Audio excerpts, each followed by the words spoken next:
আপনারা কি তুর পাহাড়ের নাম শুনেছেন? এটা মিশরের একটা পাহাড়, অনেক উঁচু, 2285 মিটার উঁচু। ওইটার নিচে আছে মুকাদ্দাসে তুয়া, যেখানে মুসা আলাইহিস সালামকে আল্লাহ তাআলা জুতা খুলতে বলেছিলেন, ফাখলা না আলাইকা ইন্নাকা বিল ওয়াদিল মুকাদ্দাসে তুয়া, হে মুসা তুমি পবিত্র উপত্যকায় এসেছো, জুতা খুলো।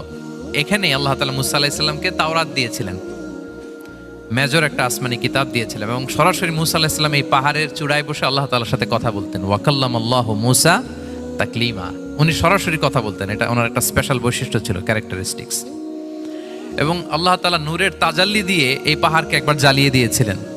আজও এই পাহাড়ের রংটা অনেকটা একটু লালচে, একটু কালোচে, একটু রেডিশ কালারের। এবং মুসা আলাইহিস সালাম এই নূরের তাজাল্লির ঝলকে তিনি বেহুশ হয়ে গিয়েছিলেন এই পাহাড়ের উপরে।